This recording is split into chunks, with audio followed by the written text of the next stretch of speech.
આપનું શું નામ? રશ્મિકા પટેલ, આપની ઉંમર શું છે? 70 વર્ષ, ક્યાંથી આવ્યા છો? યુએસસી. તમને શું તકલીફ હતી? મને હું બેસી જ નથી શકતી. સ્વાઈન એક 5-10 મિનિટ બેસું તો તરત ઊભા થઈ જવું. ટ્રેનમાં એ જ તકલીફ પડી ગઈ. ચાલવામાં કોઈ તકલીફ હતી? ના, ચાલવામાં નહીં. બરાબર. પગમાં ખાલી ઝંઝનાટી ભારે પણ ચડી જતું હતું? એ નીચે તળિયા આમ પેલા એ થઈ ગયા છે, જાણે બેરસ થોડા લાગતા હોય આપણને. બરાબર. તમે કોની પાસે ઓપરેશન કરાયું? ડૉક્ટર સાહેબનું નામ? પ્રવીણ સક્સેના, ડૉક્ટર પ્રવીણ સક્સેના. ઓપરેશન પછી તમારો કેવો અનુભવ છે? બહુ સારું થઈ ગયું. પહેલાં જેવું થતું જ નથી. પહેલાં બેસી 10 મિનિટ બેસવું તોય ઊભું નહોતું, તરત જ ઊભા થઈ જવું પડે આપણને. આમ સ્પ્રિંગની માફક કે ચાલો ઊભા જ થઈ જઈએ.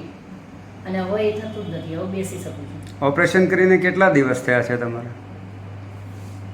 1 મહિનો. 1 મહિનો થઈ ગયો. હા, હવે યુએસએ પાછા ક્યારે જાઓ છો? આજની સાંજની ફ્લાઇટમાં. 1 મહિનામાં પાછા જવા માટે તમે એમ લાગે જઈ શકશો? સક્ષમ થઈ ગયું. એટલે તમારું ઓપરેશન સક્સેસ ગણે? હા સર. તમે લોકોને શું કહેવા માંગો છો ઓપરેશન વિશે? હું અત્યારે મને ખુલ્લી સારું થયું. ઘરમાં ફરી શકું છું, બહાર શોપિંગ કરવા પણ જઈ શકી છું. બરાબર. એટલે ઓપરેશન કરાયું આ નિર્ણય તમારો સાચો હતો? હા, સાચો જ છે ને. અને ડૉક્ટરનું રેફરન્સ આપે તો એ પણ ખરેખર સારું. હા, ખરેખર મને બહુ સારું રહ્યું. Thank you.